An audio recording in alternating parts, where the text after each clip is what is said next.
What's up, everybody? Welcome to the CanesInSight Daily Podcast powered by Anajar and Levine Accident Attorneys. It's Friday. It is game day eve. Miami's got FAMU. A lot to talk about in this matchup. Yes, it is an FCS school, but it is a top FCS school, and it should be a lot of fun there. Nighttime game at the Rock. Pack the Rock. I'll be there. Hope to see all you guys there. Everybody saying what's up and bringing the CanesInSight community together. We'll see you out there. We'll break down the game. Also, going to talk about the House settlement, the whole idea about the NCAA coming to terms on its antitrust lawsuits. Ran into a big roadblock. You may have expected this roadblock if you listen to the CanesInSight podcast. We predicted this issue, and I'm glad the judge called him out on it. I'll get into the specifics of that and try to bring it in terms that the non-lawyer can understand, because they threw a lot of legalese out there, but the terms are pretty clear to those of you guys who have been paying attention and are sharp to the NCAA's stupidity and criminal activity. First, I want to talk about some folks that are always sharp, and that is Anajar and Levine Accident Attorneys. If you or someone you care about has been injured in an accident, you could be entitled to significant compensation. Dial 1-800-747-FREE, 1-800-747-3733. Take back control of your life with Anajar and Levine. All right, before we bring in a special guest, I want to talk about this settlement, the House settlement with the NCAA. It was up for preliminary approval before Judge Wilkin, federal judge. And Judge Wilkin basically said something that we've been talking about for months on the CanesInSight podcast. Now, when I'm not dressing up in white Elvis suits or trolling the Gators, I actually am a big firm attorney with extensive federal court experience. So we talked about this exact issue on this podcast, which is, yes, the settlement, the proposed settlement of the antitrust cases addresses revenue sharing, what percentage of the athletic department's revenue goes to the players, terms like that. However, it attempts to impose a clearinghouse on outside NIL deals and collectives, basically saying that we will increase the NCAA enforcement bureaucracy, and any kind of collective deal with the players would be sent to that bureaucracy to examine whether it's for fair market value and is true NIL, or whether it's pay for play, basically an attempt by the colleges to cut out collectives. And Judge Wilkin, when presented with the settlement for approval, said, this makes no sense. You are trying to limit the players' ability to make money. On one hand, you're paying the players part of your revenue, 20% only. And on the other hand, you're saying that pay for play is banned. It makes absolutely no sense. It's complete NCAA nonsense, and it's an attempt to increase the NCAA bureaucracy, limit the players' ability to get money, cut out collectives, which are doing a great job for schools like UM, and basically get back to normal in college football with just 20% going to the players instead of zero. And the judge said, this makes no sense. This is going to be illegal when you're trying to do it. You are trying to limit compensation. Judge Wilkin was, of course, the judge in the O'Bannon case, which brought this whole thing to bear. So she's very familiar with the issue. The Supreme Court has slapped the NCAA up in consensus fashion. So the NCAA is going to get killed in courts if they try to push this clearinghouse issue. And Judge Wilkin flagged it and said, listen, this settlement's not going to fly with this NIL collective nonsense that you put in here. And the huge win for NIL collectives like Canes Connection, which has helped provide the product that you saw on Saturday. Collectives are a competitive advantage if you have a good one. You saw on Saturday, you've read the press. Miami has one of the best settlements in the country. That's why we have one of the best rosters in the country. Thank you to everybody who has signed up for canesconnection.com/CIS. $1 for the first month. You're got private Zooms with me. The reason I'm pushing it so hard is because you see the results. Collectives are good for Miami. It helps even the playing field with these SEC organizations that have been in cahoots with the NCAA for years to cheat while Miami gets persecuted. NIL, Canes Connection, has leveled the playing field. And Judge Wilkin has said, you cannot cut this out and go back to the status quo. So a huge win for collectives, a huge win for Canes Connection, huge win for the Miami Hurricane program, and a massive blow for the NCAA. They got to either revise the settlement, which I think they will do, or they can litigate it, which the plaintiffs are fine with doing, and face billions in damages because of the fact that the NCAA is a criminal cartel and will get blown up under antitrust law if they go to trial. So great day for the Miami Hurricane program, even though it's not publicized as a Miami Hurricane win. Trust me, this is a big win for the program to ensure that we continue to have a great product like we had on Saturday. And thank you, everyone that's a part of Canes Connection, from the top on down to everybody that's a member and has signed up in the last month. You're winning, and the Canes are winning. All right. With that said, no more nameless producer today. I've been waiting to say this one. I've been practicing my Italian. Pete, salta dentro. Look at that. Live from Rome. How you doing? Good afternoon. Good afternoon. Yeah, it's about 4 in the afternoon here, D, in Rome, reporting live from the Coliseum. Got my Canes Connection hat on, talking about the best NIL program in the country, and we're worldwide, man. So had to bring out the hat here. The only hat that I packed on this trip out here for a wedding, but glad I could tap into the show today. And yeah, like you said, I've still been involved behind the scenes, but it's game weekend, man. I gotta figure out how I'm gonna get this game streamed out here. I know I'm not really sure how these VPNs work and all that, but hopefully Stream East is firing away like normal. Yeah, it's TV is going to be interesting for this one. Of course, if you're in Miami or South Florida or anywhere close, pack the rock. That's what we're trying to do. Fill this thing up.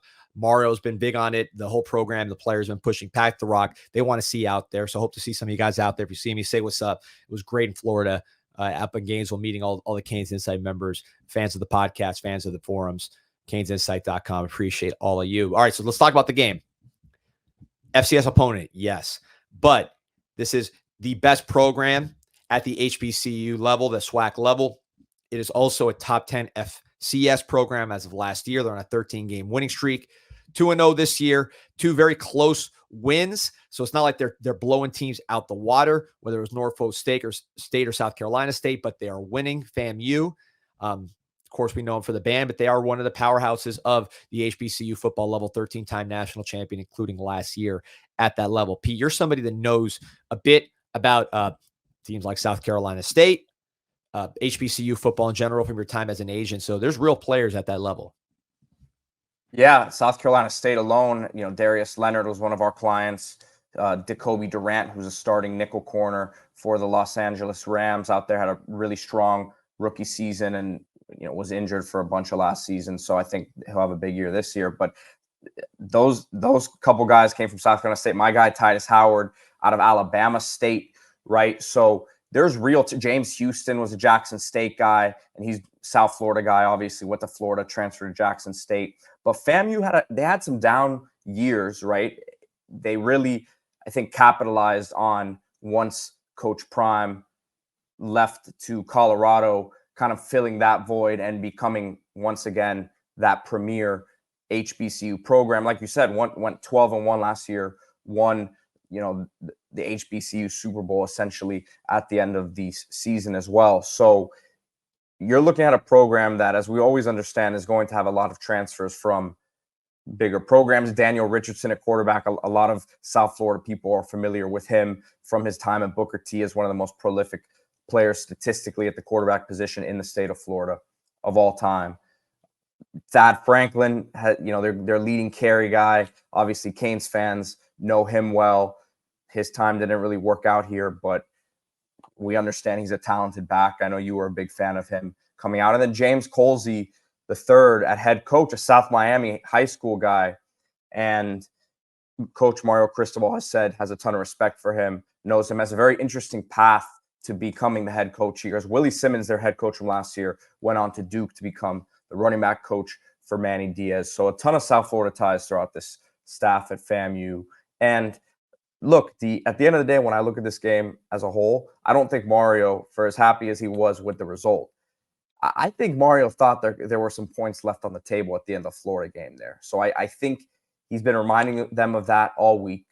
And it's an opportunity now for some of these guys who established themselves as freshmen last week to show that consistency, right? It's not a top level opponent, but if you mess up here, then it shows you're not ready for those consistent, moments, right? So building on for a lot of these young guys what they did last week, and then a chance for some of these other guys that we've been excited about. Chris Johnson at running back. We saw he had a touchdown against Bethune last year.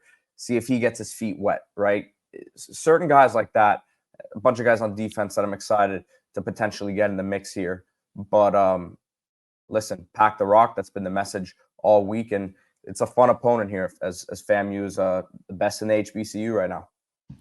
Yeah, starting with Daniel Richardson, who Pete, we watched, I feel forever because he was a freshman, prolific freshman at the Miami-Dade high school level and put up stats that are historic there. Now he's entering his sixth year of college ball. So this is a guy who's been on the radar for like a decade. It feels like between all 4 high school years and then in college, has had success at the FBS level. Central Michigan had an awesome year a couple years ago with McElwain there with 24 touchdowns, 6 picks, 151 quarterback rating. At 2021, was really, really a good player.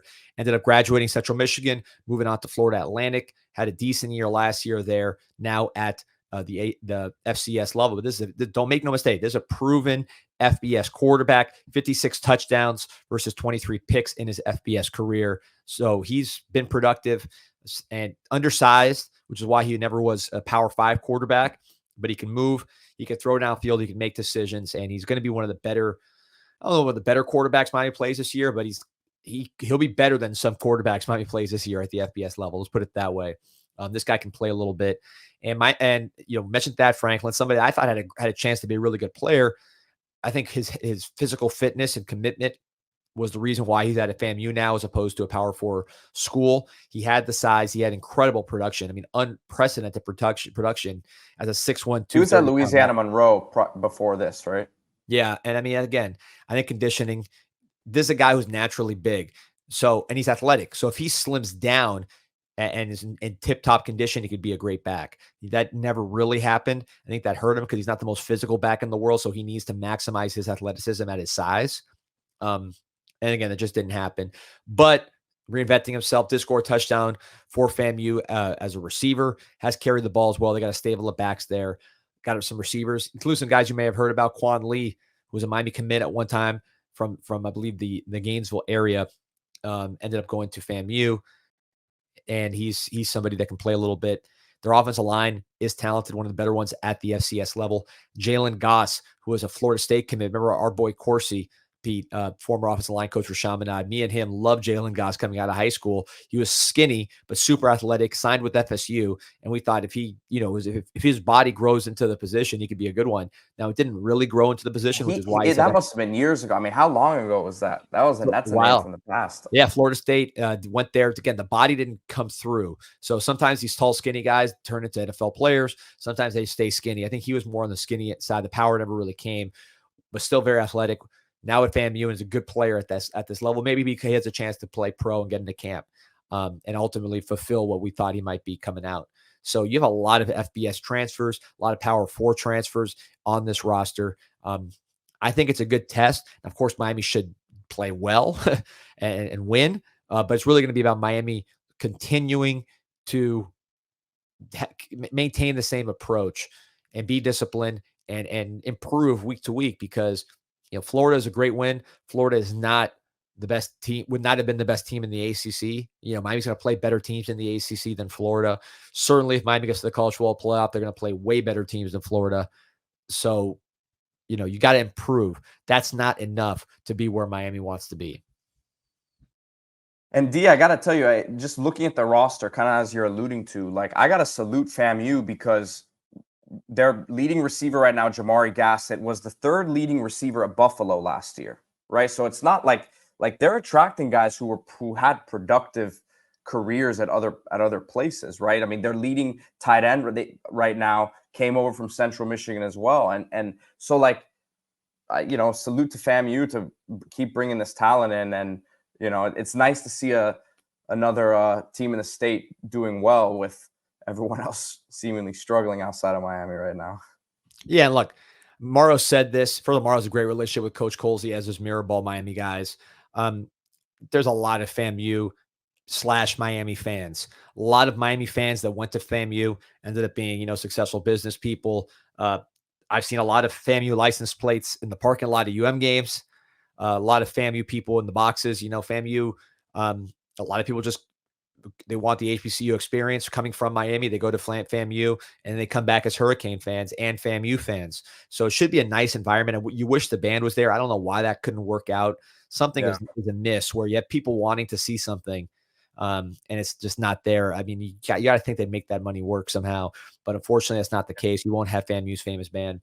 um, uh, at the Rock, but hopefully it'll be a loud environment, a nighttime environment, a team that is winning so far, and a team that's super fun to watch. I mean, a lot of players that Miami fans want to see.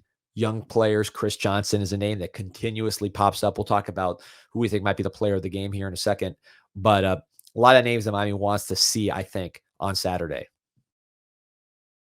Yeah, I mean, defensively, there's a load of guys on the front seven there, front four that would expect to be able to get in the mix. Justin Scott did get some snaps last week, but hopefully can get him in there a little earlier and really get him in some situations that he can get upfield, right? So a lot of guys that we're excited to see this week. Yeah, and let's get into it here, Pete. First I want to talk about my man Rick, who me and you have known forever, and Beacon Adjusters. Was your home or business damaged due to the recent hurricane?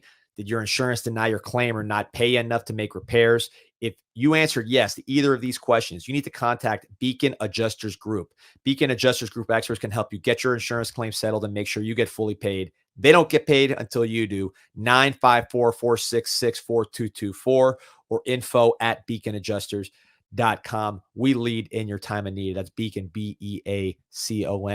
Let's talk about a player who was a beacon for Miami on Saturday. Of course, Cam Ward, who is our Beacon Adjusters Player of the Week last week. We'll be running these segments usually a little earlier in the week, but we'll do it later here.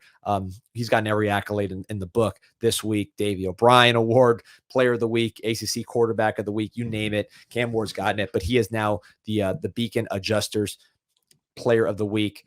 And I mean, I don't know what's left to be said about Cam Ward, Pete, but this is a guy who, has caught the attention of the college football world, and against an FCS team, you really want him to.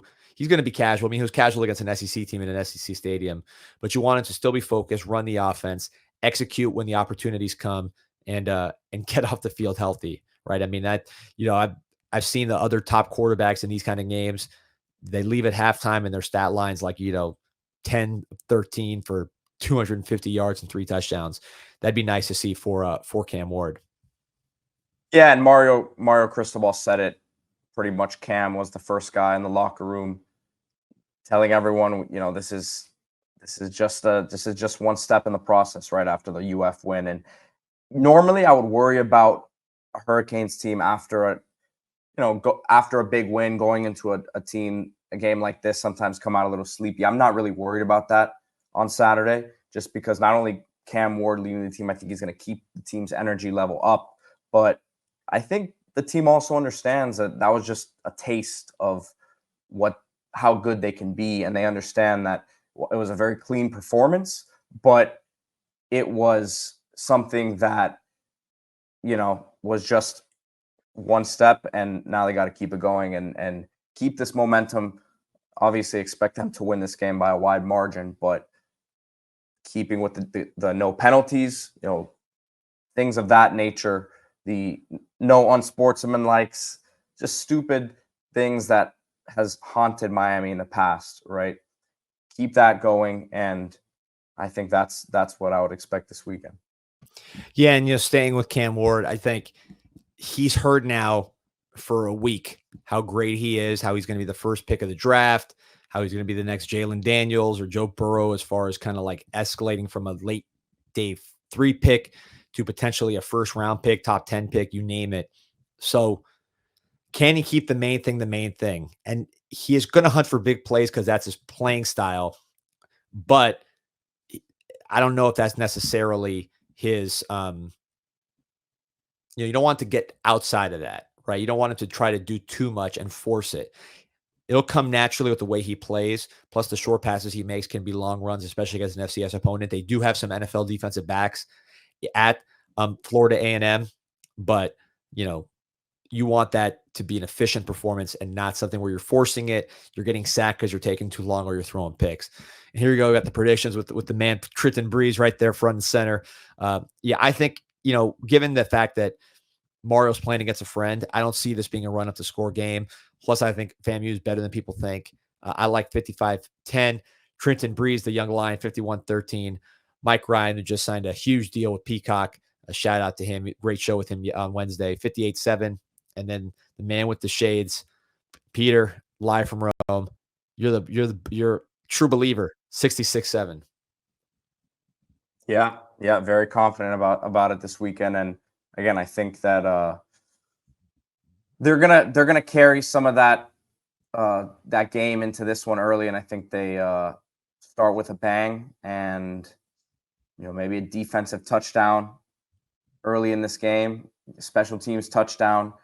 So I think that they're up pretty big going into second half, and then some of these young guys get their opportunity to get rolling in the third and fourth quarters. Yeah, so predicting the Beacon Adjusters player of the game for next week, I'm going to say, I'm going to just keep it chalk. Chris Johnson. I think most people expect him to get loose against this team, to get a lot of carries, and to potentially bust a 65, 70-yard touchdown. I'm one of those. I think he's ready to play. I think he's excited to show what he can do. You saw a little bit of that last year against, I believe it was against Bethune-Cookman. He did his thing early in the season. I think Chris Johnson is going to be that Beacon Adjuster Group Player of the Week. There you go. Cam Ward last week. You got the number right there. You see the numbers for Cam Ward. I think that the Player of the Week this week will be Chris Johnson. Pete, who you got? Let me go with someone on the other side of the ball. You know what? I'm gonna go with Jalen Alderman. I think Jalen Alderman was getting going in that second half a bit for Miami last week. I think he maybe sees some significant snaps this week. Maybe get Kiko out of the game a little early, and let him kind of run the show a little bit there at the linebacker spot. Yeah, I like that pick. I think the linebackers in general will be fun to watch. Cam Pruitt's going to be a fun guy to watch. Chase Smith, who you saw briefly in the UF game, I think he'll get some extended action. Darius Hayes, who looks like going to be a solid, at least a 2-down thumper. Excited to see some of those young linebackers, some of those players. Booker Pickett, love to see him get involved. Elias Rudolph, Marquise Lightfoot, those slender pass rushers. This is a good matchup for him. Of course, Cole McConaughey. If I had him do a hot take, I think Cole McConaughey gets a sack or two in this game. I think Cole McConaughey, if we're predicting a defensive player of the week, Alderman's a good pick. I could see Cole McConaughey being that guy. So excited to see what happens there on the field. Also, listen, after the game, the victory, Saturday you go to sleep, you wake up on Sunday, go to the Miami Hurricane team store. You have an autograph signing with 3 Canes Connection athletes, Damian Martinez, Sam Brown, and also Mish Powell. That will be from 2:30 to 3:30 at the Miami Hurricane team store that is located across the street from campus next to the Thesis Hotel. This is Miami Hurricane team store, the official team store of Miami Hurricane Athletics. All kinds of exclusive gear, great service. Again, these are the folks that used to be at All Canes, Harry Rothwell, now moved across the street to the Thesis. And just the digs are outstanding, everything brand new, exclusive gear. And of course, because they're a partnership with the school, partnership with Canes Connection, Miami's official NL collective, you can meet elite Miami Hurricane athletes, Sam Brown, Damian Martinez, and Mish Powell. Great opportunity for you, your kids. Take them down there. They got TV, so you can catch the Dolphins game there at the team store, 2:30 to 3:30, autograph signing. Do not miss it. So hope to see you guys at the Rock, man. Pete, what are you going to be doing at 6 p.m. American time? Well, the wedding is going to be wrapping up. So I think hopefully, again, like I said, I guess it's on ACC Network, right? I think so. ACC Extra. If ACC Extra. Let's see if Stream East can get deep in the bag on that one, because ACC Extra, I don't know if they'll have that one. That might be tough. D, before we go, I wanted to shout out also Asset Dash, of course, our partners who, again, download the app. You see the QR code right there. Enter Canes in all caps at sign up, and you get upgraded to a premium Asset Dash Gold membership. Download Asset Dash for all your portfolio tracking needs. Get cryptos, NFTs, stocks, all in one place. The interface is very easy to use. And again, assetdash.com. You can follow them on social media as well. Canes in all caps to start. So yeah, D, I think as those predictions showed, and shout out to the young lion, Trenton Breeze, once again doing a great job with us on the social media stuff. But I think Canes roll, get the young guys in there early, and hopefully I can find the stream. Well, listen, we're talking asset dash. These players are more than assets, but they are going to in line to make a significant amount of money coming out of high school, and some of them do dash. So some recruits that will be on campus, ton of commitments. I won't get into all of our own commitments, but guys in 26 to keep an eye on. Javion Mallory, 26 4-star from West Boca. Miami has significant interest there. Jaden Pettit, 26 wide receiver, super talented kid. Ryan Murrett, same thing. Jake Cruel, a linebacker originally from the Orlando area. I believe he's now at IMG. Sensational defensive end. He will be on campus. Kellen Wiley, a 2025 linebacker who's blown up this year from Sefner Armwood. He might be the best linebacker in the country when it's all said and done, 6'4", 225. He will be on campus. Could DJ Pickett be on campus? We'll see on that one. Malik Morris, 26 guy to watch at linebacker. Jalen Seatbelt Waters, I believe he's from Tampa area, 26 cornerback. Duaso loves this kid and says he's one of his best corners. What a nickname. Yeah, Seatbelt, you like that? So a lot of talent on campus. So stay tuned to CanesInSight. We'll keep you posted on that. Like and subscribe to this podcast. We'll keep it rolling. Pete's showing up here in Italy for you guys because by popular demand, they wanted Pete. They got Pete. Again, appreciate everybody for listening. Go Canes. And I'll say this, if I can get on a live reaction show, it might be 4 a.m. here, but I might be up. So if maybe I hop in a live reaction show after the game on Saturday. You got full permission to do it, no matter what your state of intoxication is. So we'll have fun with that one. But again, appreciate everybody listening. Go Canes. Go Canes.